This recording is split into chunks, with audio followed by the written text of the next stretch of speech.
Good morning, listeners. You're welcome to this week's Ag Report. I'm Jim Finn. My guests this morning are Tim O'Donovan from CTech, Kerry Gardner, who is the director of Bloom 2026, and my final guest this morning will be Auralee Morales. My first guest this morning is Liam Nolan from Teagasc, and Liam is in the Thurles office. Good morning, Liam, and thanks very much for joining us. Morning, Jim. How are you keeping? Very well. Lovely weather at the moment, Liam. Geez, it's been a marvellous week there the past week, Jim. Yeah. And geez, road's been busy there with tractors going left, right, and centre. A big burst of first cut silage has been knocked out of the way, thank God. I suppose that's the beauty of silage is it's an exciting time on farm for young and old. However, just for the listeners to be conscious that look, a lot of these machinery they're getting bigger and bigger year on year, and that I suppose for all road users, farmers and non-farmers, just to have a bit of patience for these few weeks there. That look at Yeah. the roads are going to be slow, and there's going to be big machinery on the roads, but just a bit of patience. We'll get the work done, and we'll get there at the end. Okay, and I suppose that for the week that's in it, we've had an absolutely fantastic week. But there's also the week in which we have concentrated on safe tractor driving. So it's good that you're talking about safety this morning. It is for sure, Jim. Look at it. Everyone loves to see tractors and shiny machinery, but I suppose something tractor drivers need to be conscious of too is, I suppose, to be confident operating their machinery too. But this fine spell and kids are getting to their summer holidays, that there's going to be more and more children knocking around farmyards, and it is great to see that there is the young people having an interest in agriculture. But at the same time, it is important that those young people are in a safe environment, and that they're not putting themselves in danger knocking around these farmyards this time of the year. And Liam, what advice would you give to a farmer now? The man coming in to cut silage is coming in tomorrow. The children are out from school, and there's a lot of activity around the farmyard. Yeah, I'd be inclined to remind that farmer that look, farming is the most dangerous profession in the world, and that look, 2025 we let the ball slip a little bit. It was a poor year for farming in Ireland. We had 20 fatalities on Irish farms, and I suppose that's 20 too high, but it's 6 higher than the long-term average. The long-term average was running at 14, so it shows Irish farmers are starting to slip in terms of adherence to their health and safety practice. And look at we all love farming. We all want to make sure farms are a safe working environment. And what should a farmer do around the farmyard if the silage is being cut, or if there's other farm activities happening that there's a lot of machinery moving? Yeah, I suppose it's just to think twice and take your time, be patient, have a plan in place, stick to the plan. And I suppose now is a great time, especially if we're making the silage, we're planning for next winter. If the sheds weren't up to spec, or you found the working environment within the wintering cattle on the farm a challenge, now is a good time to put a plan in place for next winter to make life easier for you, but to make life easier for you and your stock, and safer for you and your stock next winter. Okay, I suppose one of the big dangers with regard to safety at the moment is the long hours in which contractors are working now. They're starting very early in the morning, they're not finishing until well after dark.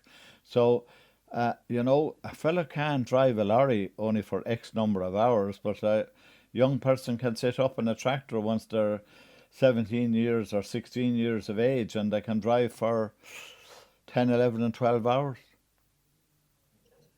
For sure, Jim. There are young people there, and they are burning the candle at both ends, and it is there is potentially an accident waiting to happen. So look, we do need to put a plan in place there to make sure these people aren't doing excessive hours, and that they, I suppose, maybe when they do get the chance to take a break, that they do get in, put the feet up, have a bite to eat, drink a cup of tea or coffee, and draw their breath. That they're not just constantly sitting in the cab all day long either.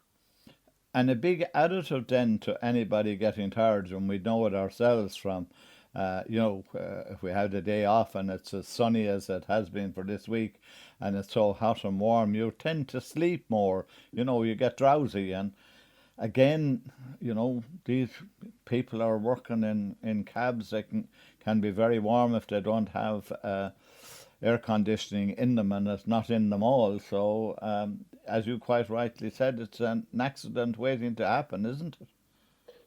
Cor- Correct, Jim. So it is about, I suppose, having a plan in place and Mm. trying, I suppose, allocating yourself maybe a break after 3 or 4 hours that you wouldn't spend more than 4 hours at any one time driving the tractor. You might go in for a cup of tea, that kind of stuff, yeah, just to break up the day. Okay, you also want to highlight Thames health and safety. So, where are we at with that, Liam? Yeah, yes, Jim. Look, in terms of health and safety, we've been talking about health and safety, the silage season and the tractor, but also there's Great Thames grants there. There are 60% grant available to all farmers, male or female, young or old, and it's about making the farmyard a safer working environment. I suppose the big ones there that we see popular with the farmers in Tipperary are you can get a 60% grant on a head scoop. Look, that'll make it easier for your part-time suckler farmers for dosing or bolusing big 800 kilo suckler cows. Again, a lot of the slatted sheds are getting old now. They could be 40, 40 odd years old. The slats are starting to chip in them and getting breaking away underneath. That you can get a 60% grant there to replace the slats within the slatted shed. Again, calving gates for the when you're calving your suckler or dairy cow. Look, it is a must on a lot of farms at this day and age that you have a safe working environment for you, but also if the vet needs to come out, that there's a safe working environment for the vet to come out. Then there's other small ones that are popular to make life easier on the farm, including dehorning crates, putting up LED lights to make the yard that bit brighter in the wintertime, especially for farmers working off farm. And Hmm. calving cameras also, again, you get a 6% grant to put in calving cameras to monitor your stock. Look, especially for part-time farmers, it'll make life a lot easier in the wintertime if you can monitor the stock opposed to having to get up to check them every night. So, but I suppose now is the time to put the plan in place, not next February when the cows are starting to calf again. So, while farmers have a chance, there's a silage maybe to think about how to make life easier for themselves for the following spring, for the coming spring. We won't feel it coming. And Liam, is that available to all farmers at 60%, or is it only to young farmers? No, all the health and safety grant, and look, in fairness to the government, they're approving a lot of the eligible applications for the health and safety grant. All farmers can avail of a 60% grant and to make their farm yard a safer working place. As long as they have made a BIS application, I presume. Correct, as long as they submitted the best application there last week. Yeah.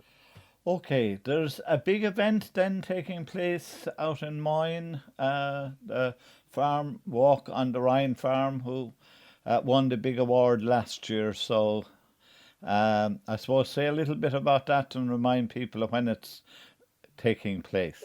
Correct, Jim. The Ryan family in mind, they won the 2025 national winner of the NDC and Kerrygold Quality Milk Awards. Look, it's a great achievement for the family, and there will be a farm walk there on the morning of Wednesday, the 24th of June. And look, it'll be a very good walk. It'll be in collaboration between the Ryan family, Teagasc, Centenary Thurles, and the National Dairy Council. So there'll be both local speakers and national speakers at that farm walk. Right, and I suppose it's very important. It's one of the big events of every year for the past number of years. It was in Tipperary again last year, admittedly down in the southern half of the county. But it's something for farmers to make sure they put the date into their diaries now. Oh, definitely, Jim. Look, it'll be a very good walk. There a lot to see on the farm. They're doing a super duper job out there at the Ryan family, and there'll be a Mhm. lot of good take home messages, and it'll be a very worthwhile morning to make it out to mine that morning. Okay, one last question to you this morning. So, Liam, what would be the one thing that you would say to any farmer listening to us this morning? Um, I just enjoyed the job too. That look, we all love farming, and the weather's been good there the past week. To don't take it for granted, and to do draw a breath and appreciate the hard work we are doing all year round. Okay, well, look at Liam. Thanks very much for joining us this morning. That, listeners, was Liam Nolan from Teagasc. And as I said at the top of the interview, that Liam was in the Thurles office. Listeners, my next guest this morning is Kerry Gardner, and Kerry is the director of Bloom, which is just about to start and will run for the next weekend. That is the bank holiday weekend, starting on Thursday right through until 5 o'clock or 6 o'clock on Monday afternoon. Good morning, Kerry, and thanks very much for joining us. Good morning, Jim. Thank you for having me on. It's good to hear that voice again. How are things how are things getting on in the Phoenix Park? Oh, great. It's a hive of activity. We've judges in, gardens are finished, our postcard gardens, our community gardens are in, the food village is filling up. So all in all, it's a proper hive of activity here in Dublin. Rightio. If I was to ask you then, from my listeners' point of view, and any of them who feel like that like to make the trip to the Phoenix Park, what would you look upon as being the highlight of Bloom 2026? Well, I think I'll be a little bit biased because looking after gardens and horticulture on the show, I'd say you have to see our show gardens. We have 20 new wonderful show gardens again at Bloom this year, telling lots of wonderful stories, representing lots of great organisations. But also very close to my heart is our postcard gardens. They're our pop-up gardens, and actually they were built yesterday. They're built in one day by wonderful community groups, organisations, schools, men's sheds, and hen sheds, as they say, from around the country, and they're so rich in storytelling and representing local groups. So that's another must visit. And then take your way across the site, and we have wonderful stages. So whether it's the garden stage, the food stage, the children's area stage, the sustainable living stage, and now we've got a new wellness stage at Bloom this year. So there is definitely something for everyone, and you can take a look at the different schedules online in advance of coming, so you can maybe even plan who you might want to see. If the, depending on your area of interest. But yeah, there is lots to see. And then the food hall and food village area, again, there's lots of wonderful stuff happening over there in terms of meeting the producers and the makers. And then we have demonstrations and the polytunnel talks as well, some more hands-on experience, and horticulture is life. So there is definitely something for everybody. Right, now, before we went on air, you did say that there was temporary interest at Bloom in 2026. Yes, well, we have our show garden designer from Nina this year, Jack Donovan, and Jack won the Cultivating Talent program that we have. So that's welcoming a new designer to Bloom. So that's definitely a garden that's worth checking out. He's garden number 2 on site, so definitely pop in, and it's wonderfully constructed. And actually, it's just been judged. And then also in our postcard gardens, this one is it's actually Killaloe, County Clare, Ballina. So there's a joint effort there from the Tidy Towns group there, and they've done a postcard garden. And again, it's wonderful, and celebrating the bee community gardening in their town, what they're doing through the Tiny Towns program and how they're bringing in biodiversity. So again, great storytelling, and great to have both those Tipperary and Clare flags flying. And tell me this, Kerry, has the interest in biodiversity, the environment, has that been built on what has happened over the last 4 or 5 years? Is it getting bigger and bigger in this particular section every year? Yes, I definitely think so. See, we're seeing it across, not only in the kind of the show gardens in the professional arena, but that's coming across the site, right into even our planting and site dressing on site, but definitely in the postcard gardens, there's a real trickle down and coming through into communities. And I guess like the Tidy Towns I just mentioned, there's stronger points to be had for them working at local level and the importance of it. So I think that messaging is going right the way through. And then, as I mentioned, our sustainable living stage and the conservation area, there'll be lots of people there. The National Biodiversity Centre will be there again, lots of information to be taken home and lots of information to be had, and what that might mean at your own garden level, and maybe what everyone can do. If you have lucky enough to have a garden or a balcony, what you may be able to do in a really small space, because we even have balcony gardens in here. And again, it's amazing what you can achieve in a really small space. But even if you don't have access to a garden, there's lots of great community efforts here. And again, you can see what's happening. So maybe it might inspire people to either help out with Tidy Towns or in an allotment, or what can be in their communities that they can get involved in. You mentioned wellness. Now, wellness is something that I suppose is on a lot of people's mind at the moment, because a lot of people, are under a lot of stress now. Yeah. It may be financial, it may be family matters, things going wrong within the family network or with a partner, or whatever the case may be. So you said it's a new addition. I presume that'll be very welcome. I think it will. I think there'll be lots of people over there speaking about maybe empowering people or looking after oneself, looking after one's mind and body and all that goes with it and the benefits you can get from that. And we're seeing that even in terms of some of the themes across the gardens and indeed the postcard gardens about, taking a minute, taking your breath, minding ourselves. And again, there'll be lots of wonderful talks over the weekends around that in the wellness area. So I think it's, a holistic approach to looking after ourselves, caring for ourselves. And that's a kind of a common a theme that's coming across in lots of areas on site. Okay, let me get back to the environment and everything got to do with it. Do you feel now, what is this, your third year in this position? 11th. I know, sorry, but as the main person, I know it's, what is it? Is it the 12th, 13th or 14th? This is the 20th bloom and this will be my 11th one to work on. Your 11th, and it'll be my 20th. Okay, thanks very much. But it has changed an awful lot in that period of time.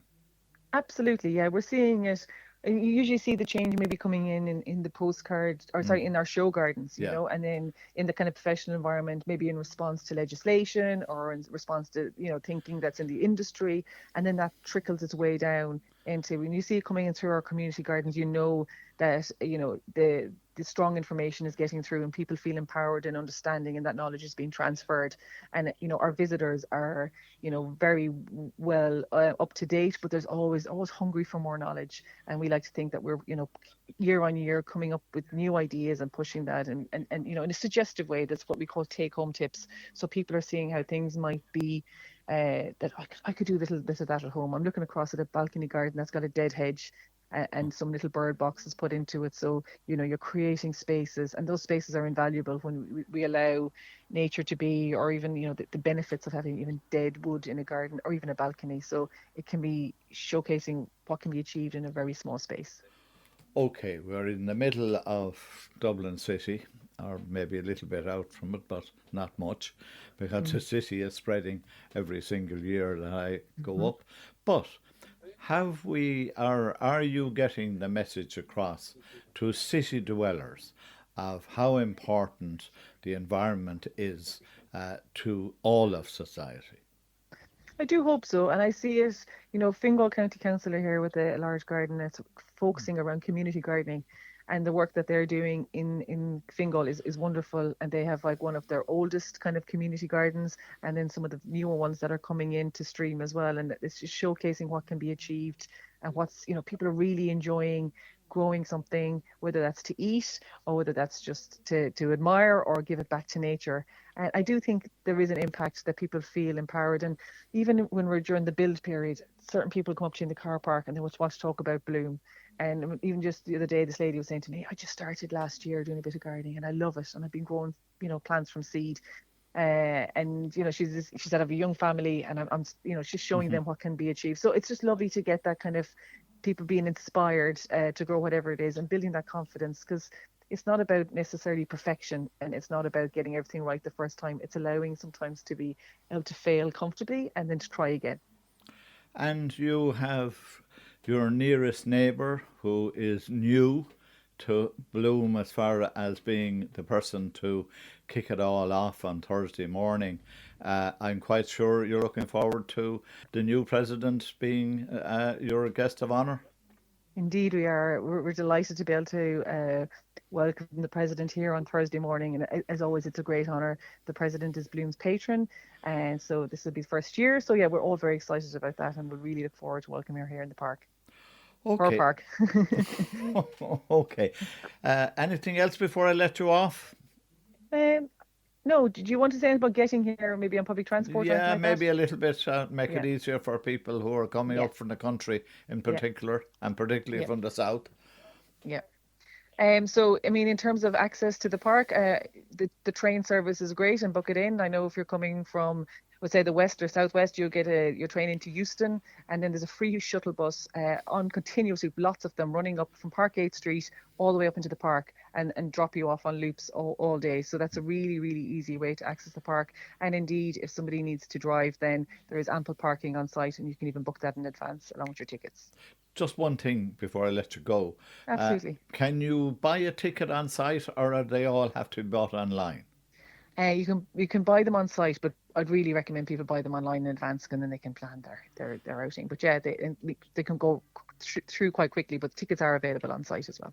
Okay, well, look, Kerry, a big thank you for joining us. No problem. I'll see you when you're up here, Jim. You will see me when I'm up, of course. Will I look for you, and we'll have a chat. And thanks for joining us here. Thank you for your time on Tip Take FM. Care. Brilliant. Thank you so much. All the best. Bye bye. Bye. That, listeners, was Kerry Gardner, who is the director of Bloom. And if you decide to go to Bloom over the weekend, you have today, Saturday, you have tomorrow, Sunday, and you also have Bank Holiday Monday. Listeners, my next guest this morning is Tim O'Donovan, and Tim is no stranger to AgReport on Tip FM. He's been on it nearly every year since I started doing this program. As you know, he's a crop expert, and he is currently working with SeedTech, that seed company, and they have events coming up that would be of interest to some people. And Tim is also going to tell me how crops are performing currently. Good morning, Tim. It's good to have you back on air. Good morning, Jim, and thanks very much for having me and for the nice introduction. Okay, now, Tim, you have events coming up mainly geared towards your customers and your trade people in the seed business. So just give us an idea of what's happening there, and then we'll go on to how crops are performing. Yeah, Jim. So we have open days for our trade customers and our farmer customers coming up there in the middle of June, down in our research farm in Fate Lake. It's right beside Fate Lake House in Washford. It's the annual showcasing of our varieties and technology, Jim. Once a year, we pick around the middle of June to showcase what we've got.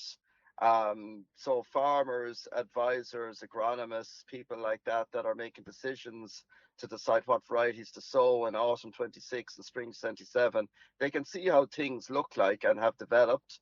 We have the usual wheat, barley, oats, winter and spring, oilseed rape and beans.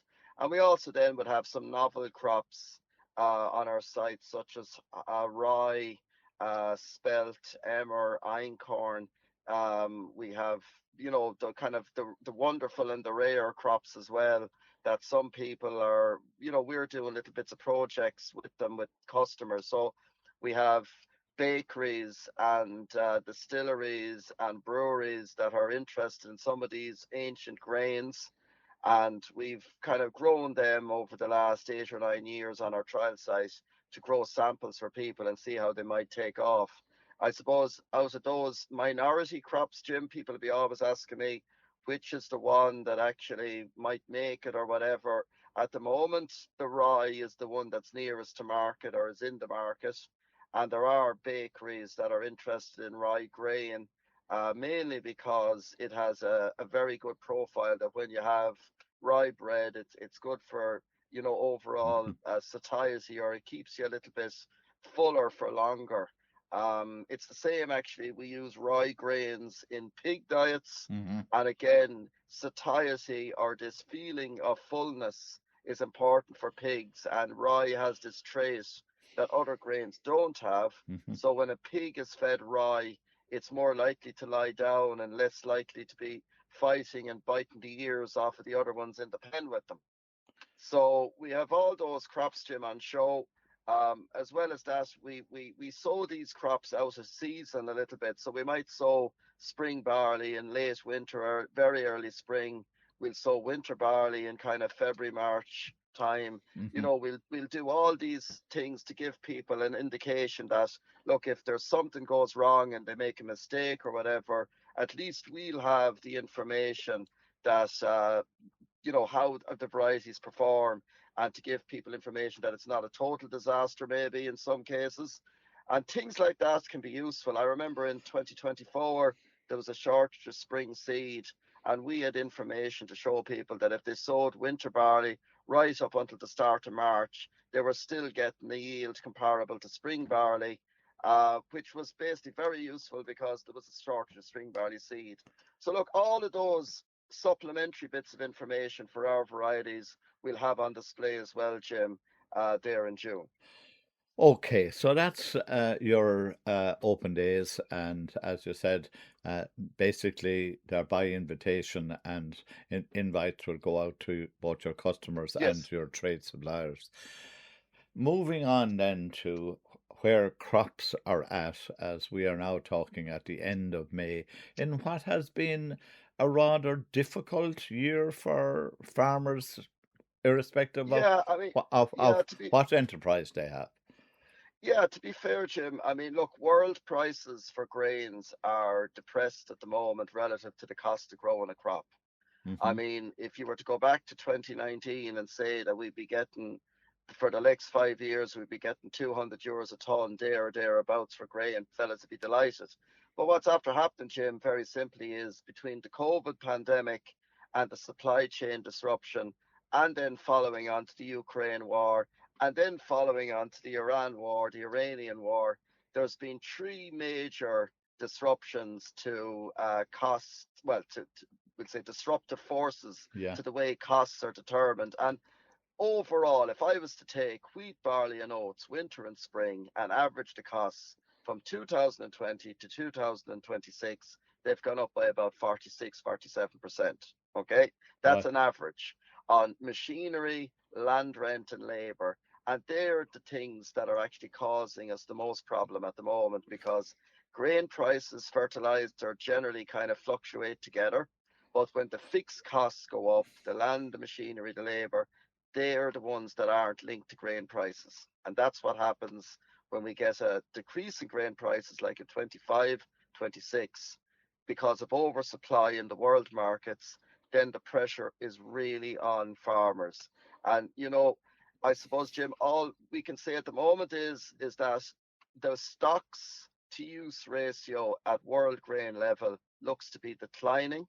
So there, to my mind, the markets are not reacting as much as I think the fundamentals are there, and they seem to be pricing in every time Mr. Trump makes an announcement or half an announcement or gives a wink, the markets seem to go up and down very quickly.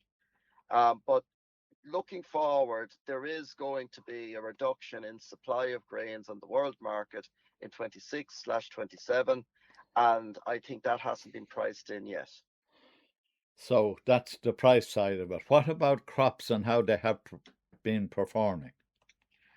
I would say, Jim, we got very good establishment of winter crops last autumn, especially oilseed rape, rye, barley, wheat, less so on oats. Mm. Oats was going in more difficult conditions mid-October onwards. I would say coming out of the spring, you see the rain started about the 6th of January and Hmm. ended about the 17th of March. And for those 2 months, it was challenging to say the least to do fertilizers, to do fertilizer applications on winter crops, or to get any amount of spring cropping done before the middle of March or Patrick's Day. So that causes its own issues on crops, because winter barley, winter rape, etc., they want to be growing on there in the middle of February to the middle of March, and you want to give them a small little touch of fertilizer to keep them going. And a lot of people weren't able to do that. Now, I've been out in crops over the last month with customers, doing assessments on head counts and seeing how the potential is there. And to be fair, Jim, there's very good potential there in those winter crops. The varieties that we have on the market at the moment, they're able to perform away there. And I think there's good potential there today. And if you think about it, since about last Thursday or Friday, when the weather got a little bit more mild, I know we've got the very hot temperatures at the moment, but aside from that, crops are pollinating. Winter barley, I'm in a field of rye at the moment, and it's pollinating here rapidly. And it's one of the smartest men I ever came across in growing crops down in Clonmel area always said to me, you need a period of kindness around pollination. We're certainly getting that for winter barley, winter rye at the moment. And if you think about it, the early crops of wheat, they'll be starting pollination around the first week of June, and hopefully the weather will stay settled for them to pollinate correctly. So look, I would say, Jim, there's good potential. Disease levels Yeah. could be a lot higher than they are, but I will say that there can also be a delay in disease showing itself in winter wheat, and I think we're in that phase at the moment. Winter barley, winter oats, winter rye, winter rape generally have low disease levels. Okay. Mm-hmm. And if we go to the spring crops, then look, once we got going, the middle of March onwards, and once people got going, I think they were established extremely well. I was in a lot of spring barley yesterday, the Yeah. end of May, South Tipperary. Looks exceptionally good, I would say. If it gets any little drink of rain between now and the next 10 days, it'll power on. And to be honest, Jim, there's very little bar a calamity in weather around harvest that can stop it from having a good crop. Okay. But Oh. the foundations of yield are good. Plants per square meter are good. Establishment is good. Low levels of slug grazing, leather Mhm. jackets, things like that. And the foundations of yield are good, Okay, well, that's good to hear anyway, and it's some encouragement for tillage farmers across all of County Tipperary, spilling into Waterford and Kilkenny as well, and Cork. Yes. So, look, at a big thank you for joining us. May I wish you and all your team success with your open days, and which I'm quite sure will, as they always are, be a success. And many thanks, Tim, for joining us. That, listeners, was Tim O'Donovan from CTech. Listeners, my next guest this morning is Aurélie Morales. And Aurélie is originally from Belgium. She is a veterinary surgeon with 10 years of experience in farm animal practice in Northern Ireland. And she joined Zoetis, which is a global animal health company, 12 years ago. And now she manages veterinary operations and livestock marketing. Good morning, Aurélie, and thanks very much for joining us this morning. Good morning, Jim, and thank you so much for having me. Okay, now you want to talk a little bit about leptospirosis and why farmers should care about controlling it. So, tell us a little bit about the disease itself first. No problem, Jim. So, leptospirosis is a bacterial infection which is caused by Leptospira parvobovis in cattle. It is widespread in Ireland. That's the first reason why farmers should care about control. So, about 80% of dairy and beef herds in Ireland are infected with leptospirosis. Leptospirosis is highly infectious, and the infection is spread through urine splashes from one animal to the other.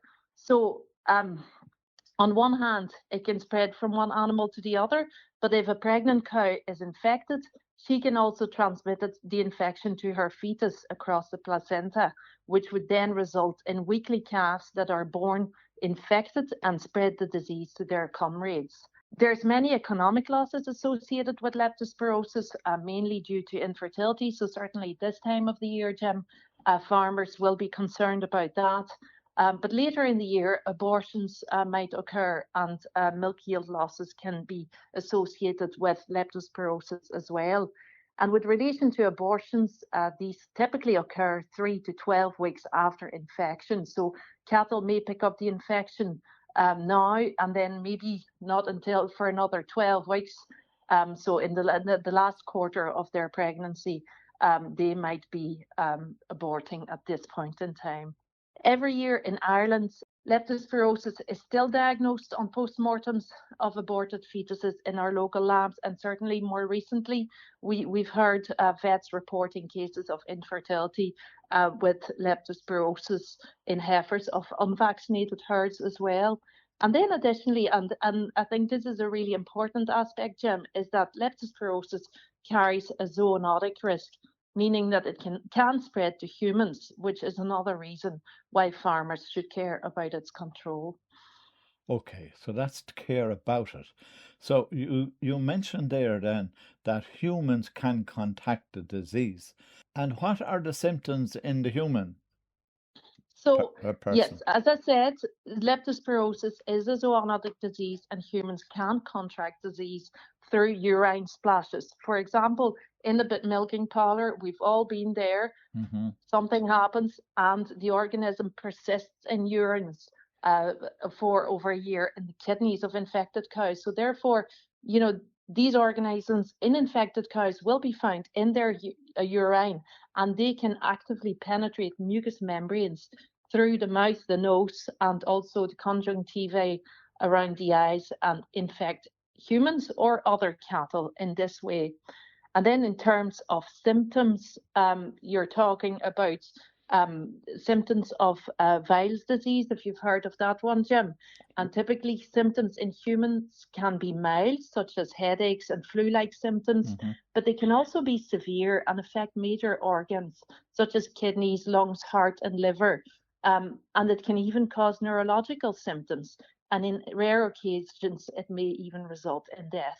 And just, for some information to yourself, like I was looking at a report of the Food Safety Authority in Ireland, and in 2023 we had 44 cases of leptospirosis which were notified in Ireland. So that's a significant number, thinking that we have a small population in Ireland. So in general, it might be in between 20 and 30. In 2023, there was quite a high incidence of disease in humans. Okay. How can farmers protect their animals? So protecting your animals for leptospirosis is not complicated. You can vaccinate your cattle with Spirovac, for example, a leptospirosis vaccine available in Ireland from 4 weeks of age. And what the vaccine will do is it will reduce kidney colonization, so the bacteria invading the kidneys, and also the shedding of Leptospira, to the extent that no viable organisms can be detected in urine of vaccinated animals after a challenge. So therefore, it means that it would be very unlikely for vaccinated animals to either infect other cattle or humans. So the vaccine is a 2-shot start, which can be given at any time of the year, and it's given 4 to 6 weeks apart. And then after that, you give it a yearly booster. And how can we protect the farmer or anybody working on the farm? So just like you protect other cattle through vaccination, so once the animals are vaccinated, it is unlikely that they will shed Leptospira in the environment. So vaccinated animals are much less likely to infect humans that are working with them. So there's nothing you can do for a human, like there isn't a vaccine that will help the human. Best protection is that the farmer would vaccinate all his animals or her animals. Yes, that's correct. We don't vaccinate humans for leptospirosis. We vaccinate the animals to reduce the shedding of the organisms.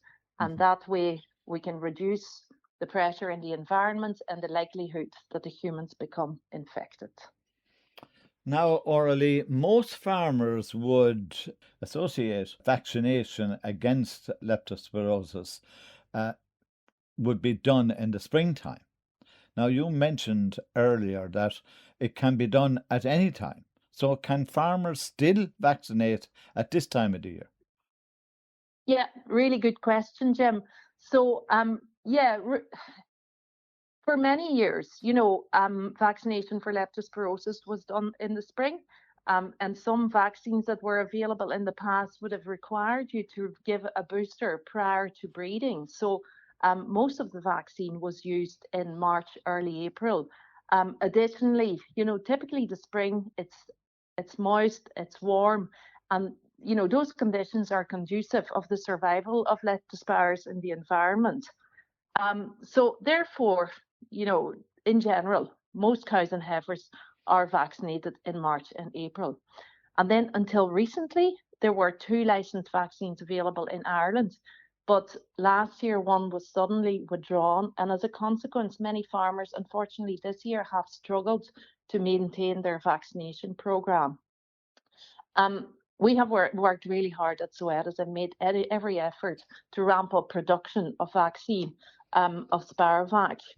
However, there was really insufficient supply to cover every single cow in Ireland during the March and April peak, and then with breeding starting in late April, and also a significant focus on vaccination against the blue tongue threat.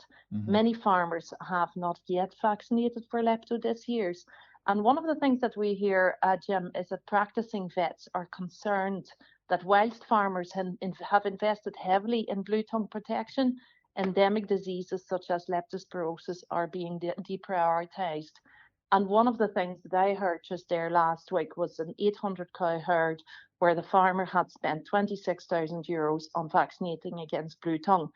And he hadn't planned for this spend. So now he was thinking, can he afford to vaccinate against leptospirosis? And, I feel he should. Leptospirosis is highly prevalent in Ireland, and it is a zoonotic disease. So we cannot forget about our endemic diseases either. And then, maybe lastly, the good news is that despite a slight delay, Spirovac is now available in sufficient quantities. And as I said, it can be given at any time of the year. So it's not too late to protect this year's pregnancy. And if farmers have missed out on vaccination at their usual time, I would recommend to do it sooner rather than later. Aurelie, I have to ask you one final question. What would be the one thing that you would say to any dairy farmer? And I presume we're also talking about a livestock farmer, particularly with a suckler herd. What is the one thing you would say to them this morning? I would say to them that, we have a number of endemic diseases in Ireland. IBR is one, leptospirosis is one. There's one thing different about leptospirosis. It is a zoonotic disease, so therefore it can infect cattle and result in economic losses, but it can also infect humans. Leptospirosis often is mild, but sometimes can be very serious and result in death. So I would ask farmers throughout Ireland, if they have not had the opportunity to vaccinate for leptospirosis earlier this year, please do it now. Do it to protect your animals, do it to protect humans working with these animals too. Aurelie, thank you ever so much for joining us this morning. That, listeners, was Aurelie Morales talking about the importance of vaccinating against leptospirosis. That, listeners, is Ag Report for this week. I hope you enjoyed the show and that you will join me at the same time next week. Coming up next is the news at 10 o'clock, and after that, Eamon Dwyer presents Down Your Way.